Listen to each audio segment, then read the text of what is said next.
All right, so here we are in New York City, Grant's Tomb Crit. This is my first ever bicycle race. Came down from Massachusetts to ride 2 races here at Grant's Tomb and another in New Jersey tomorrow morning for the Saddle Sore South Jersey Spring Series. But it's a cold day. It's 18 degrees when I got out of the car to warm up this morning. I had traveled solo. The wife was going to come, but she couldn't make it. We're expecting our first child, and she's a little under the weather, so I didn't really want her to be out in this kind of weather. So I was unsupported. I had a backpack that I U-locked to the fence and locked to the zippers with a big ski jacket, sweatpants, and ski mittens that I put on before and after the warm-up and between races here. So this was a lot of fun, I gotta say. First off, as a disclaimer, I have no idea what I'm doing here. I'm just like all these other Cat 5s. You're only a Cat 5 for your first 10 races, so everybody in this field is really a beginner, which is kind of great. Definitely exciting and definitely fun. So, yeah, we'll get started with me telling you how I got here, a little bit about my training, and then I'll tell you what I'm thinking throughout this race. So, I got my first road bike in March of 2016. Put about 2,000 miles on it last year on the roads outside. Always had fun with it, but wasn't really that strong. Decided I want to race in the fall and got a Wahoo Kicker indoor trainer in October, and started working out 3 to 4 days a week, doing structured intervals and like probably 5 hours a week total max, because I didn't have a lot of time with work. So I did pretty much high intensity training, and that's it. Didn't get a lot of miles in, but it boded well for something like this, which is a 26-minute crit. So yeah, I came in probably with a threshold around 290 watts. You know, an 8-minute test around 315 watts, but my power profile is really skewed towards the sprinting end. I'm a big guy. I weigh 190 pounds, and I just can't do the sustained power. Not a guy who can be in the saddle for 5 hours. But yeah, so I knew that I was not going to be the strongest one in this race, so I had to really not take a lot of wind and just try to stay up front, because I knew that there'd probably be a few crashes, and the field would likely split when the strong guys got on the front and started really pushing, which is what happened here. So I do have a power meter on this bike, but I'm a beginner, obviously, and don't have a Garmin, so I recorded this on an iPhone that was mounted between my handlebars. And so when I exported the data, I somehow couldn't get my power. So I'm going to try to throw my cadence and my heart rate on here so you'll know kind of where we're at. I have a max heart rate of 188. That's the highest I've ever had it, and I do reach that in the sprint finish here. But you'll know when I'm over 170, that's when I'm really starting to hurt. And when I'm over 175, 180, the pace is really hot here. So basically, I'm just trying to stay up towards the front, stay and do that while also staying out of the wind. There's some strong dudes in this race here. The guy in the blue and pink shoes up front, his name's James, and the guy just took a lot of wind and did a lot of work, man. He was on front. My normalized power for this race was a little under 300 watts. I wouldn't be surprised if his was 350 or so. He's a big guy like me, and he was not afraid to get on the front and work, and he's a strong guy. So yeah, I was just trying to get through this race at this point, just trying not to get too tired, trying to stay on the wheel in front of me, trying to hold my line, trying not to cause any accidents or get myself in a bad position and lose a lot of ground. This race is a lot different than the Cat 4-5 race, which I did 30 minutes after this, in that the pace was a little bit hotter on this one. So the group split to where we get about halfway through this race, and there's only about 15 or 16 guys in the lead group for the sprint finish. So I knew that when that happened, I had a decent chance of trying to have a good result. But the 4-5 race, which I'll try to post a video as well, as soon as you got in line and the pace slowed down, you'd find yourself in the back of the group in a heartbeat. It was so hard to stay up front, whereas this race was a little bit easier to stay up front because the pace didn't really slow, so not a lot of guys could come around the outside and start overtaking you big time. So it happens a couple times here because it's not a hot pace the whole time, but it was a lot easier to stay up towards the front in this race than it was in the Cat 4-5 race, which we did right after this. So being my first race, I went into this with a couple things in mind, and one of them was that I wasn't going to worry at all about a breakaway. If somebody got away from the group, I wasn't going to be the one to mark the moves. I wasn't going to be the one to worry about bringing them back. I was just going to stay in and try to conserve as much energy as I could for the finish, and if I was able to finish in the lead group, that was going to be great. But I also knew that I had to stay in the top 10 wheels or so, just because I thought the group might split. I thought that 5 or 6 or 10 guys might get out and leave everybody else behind. And I think about 15 or 18 minutes, like I said, into this race is when we start dropping a lot of people, and there's 15 guys or so left towards the end. You can see the guys in the back right there getting a little into each other's shoulders. That happened quite a bit. The backstretch coming up to the finish, which was a little bit uphill, was actually a little bit tight, and there were cars parked on both sides. So you had to be careful about clearing some room for yourself and making sure that you had some space. This guy here in front of me in the pink and teal, his name is Douglas, and he got second place in this race and also second place in the Cat 4-5 race. He had a very good weekend. He's a good, smart rider, didn't take a lot of wind, and has a great sprint on him as well. So he had a good, successful weekend. Also, the guy in the red there, the Bates jersey, he came down from Maine, and he's a strong rider too. I'm sure he races for their cycling team, and he was always up near the front and always smart and staying in, and he ended up being right in the mix at the finish, which you'll see as well. So as far as managing the temperature, I've never really ridden under 32 degrees because I have my trainer, and I don't see a reason to get out and try to get out of the city or get a good workout in when it's so cold. So I wore some thermal, one layer of thermal bibs, and put a layer of Vaseline underneath. I got my hands gobbed up and rubbed it all over my legs, and that helped a ton. It cut a lot of wind. The next day for the Saddle Sore race in Jersey, I didn't do that, and it was about 8 degrees warmer, and I was colder during that race than I was during this one. I coated my legs and arms, and it was a big advantage. So as far as nutrition, I got up and I ate a waffle and peanut butter at the hotel that I stayed at up in Yonkers.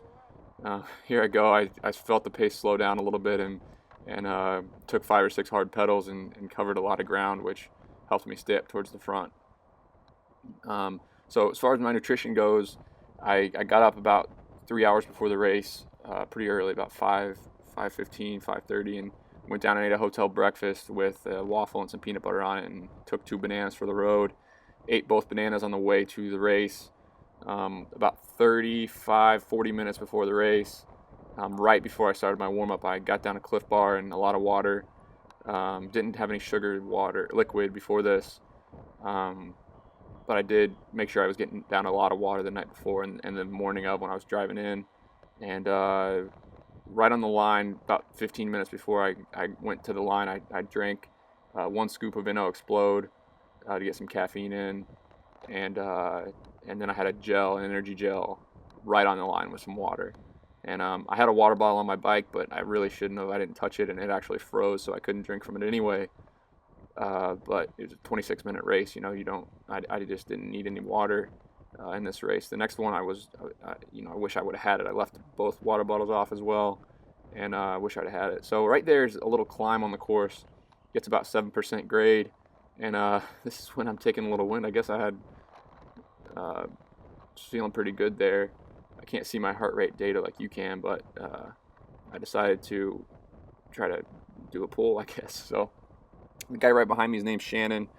Nice guy from New York City, and he's strong, man. I can tell he's a good sustained power guy. He's got a good 10-minute, 20-minute power range. Also got a decent sprint on him, even though he said he's not a sprinter. But ended up finishing I think 4th in this race and 5th in the 4-5 race. So we had a great weekend as well. And then I saw him down in New Jersey tomorrow at the next race too. So you can see coming off this turn, the pace really slows down. The guys in the top 4 start looking at each other. You can see a couple of them are not pedaling or slow pedaling. So what that does is it brings everybody around the outside. You can see just guys passing me like crazy. It didn't happen too bad here, but in the Cat 4-5 race, if this happens, you just get surrounded like this, and you got to hold your line, and you can lose, 20, 30, 40 places instantly. There's 60 guys in this race, and now I'm sitting right in the middle of the pack, just hoping I don't, get in anybody's way at this point.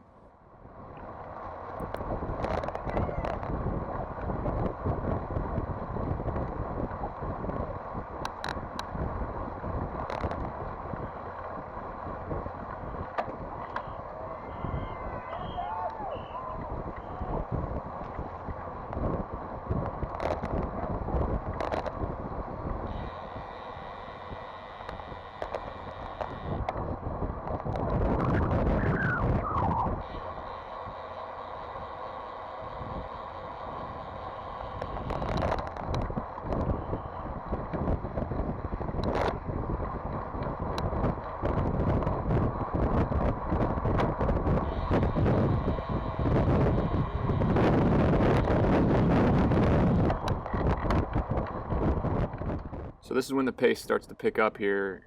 You can tell there's some space that's on some wheels, and I let about 10 yards open up between me and the guy in front, and really had to get on it here to make sure I didn't lose some ground. This is when the pace is really starting to pick up. We're about 12 minutes into the race, and you can see it's in a straight line, and guys are getting after it. Actually, there's one guy behind me, and there might be a gap opening up behind.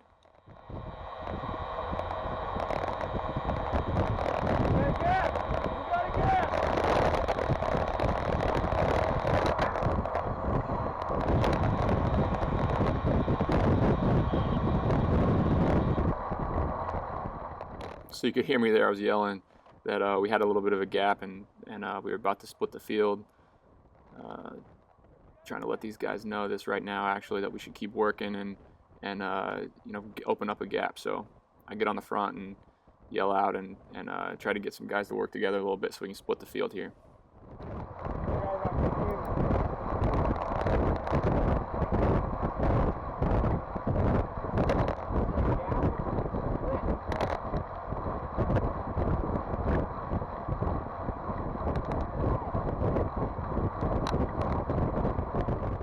So I was able to talk to James here, and he puts his head down and does a massive pull here, man.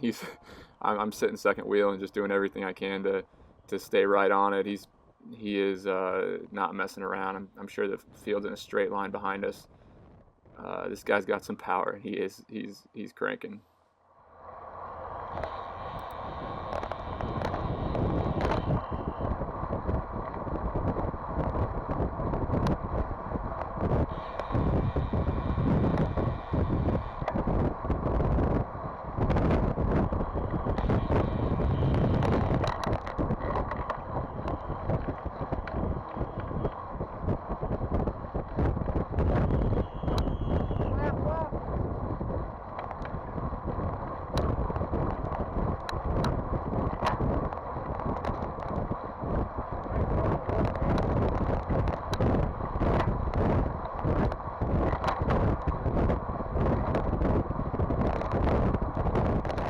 So as you can see, we're starting to deal with some lap traffic. I went up to James and told him that he did a nice job on the front, and I felt bad, so I did a little bit of a pull too.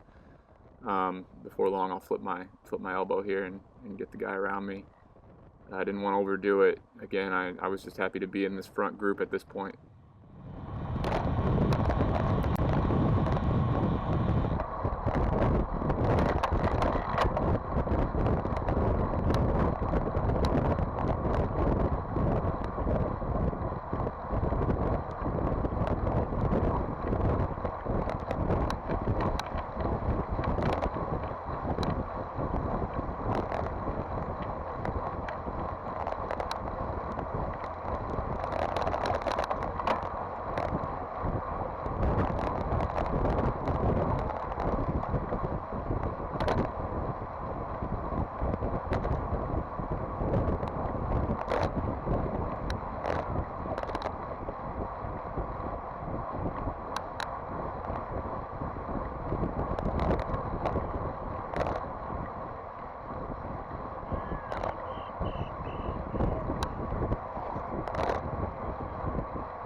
So you can see right here now the field is split, and we've got, I'd say, 15 or 20 guys, probably 15 guys here in the lead group.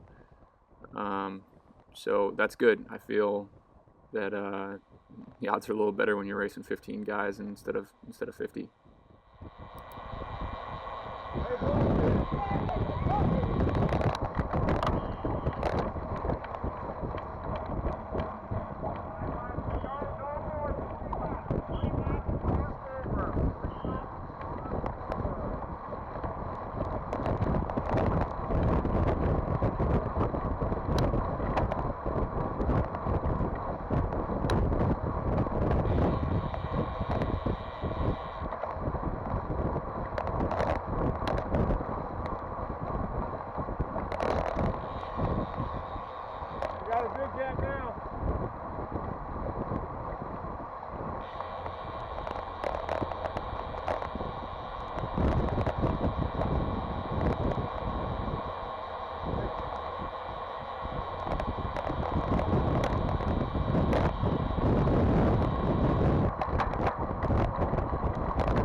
Going around this corner right here, there's actually an accident. I think a guy clips a pedal on the pavement.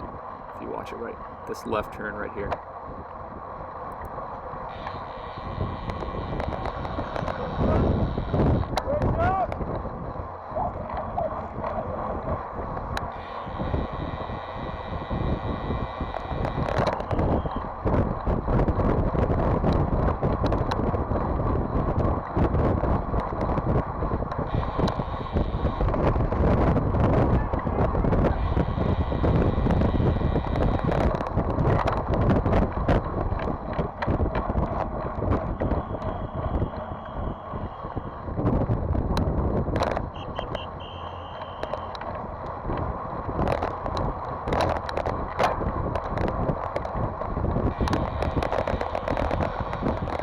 Right here I realized that I've been yo-yoing off the back of this lead group, and it's a little bit heavy on the accelerations when we come out of the turn, so I gotta make a point to try to stay up a little bit, but yeah, I just realized that there's a pretty big gap. This guy here in the white has been yo-yoing off the back, and he's on, so that's good for him.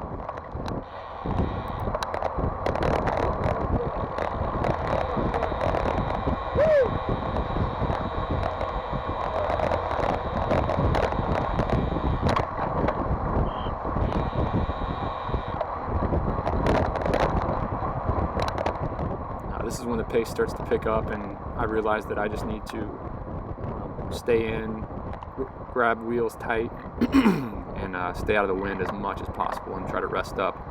At this point I'm fairly confident that I'm going to survive to the finish, but I know that if I'm going to have any kind of result, I need to really watch my heart rate and take it as easy as possible in these next couple laps.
as you can hear right there, we're dealing with some lap traffic, and the guys are pretty frustrated with that. You can hear them yelling.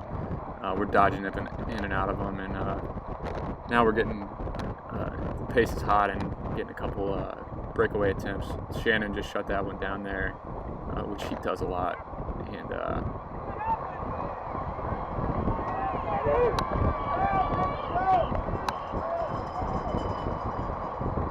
so that's the bell. A little nervous here. Everybody's kind of looking at each other. I'm feeling okay, but I realize that I gotta be in the top 5 coming off that last turn, or there's a chance some guys are gonna be coming around me and I'm gonna get boxed in. Also dealing with a ton of lap traffic, which complicates things extremely.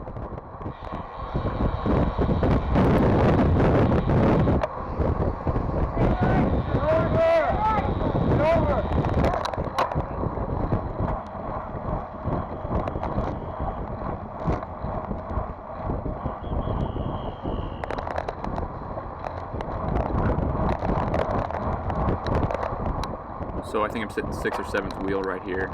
I know that that's too far back, so I got to cut to the inside on this next turn and try to get a couple spots. So I got Doug right behind me, and Michael's right behind him. He actually won the Cat 4-5 race right there in the black kit. He's right behind me now.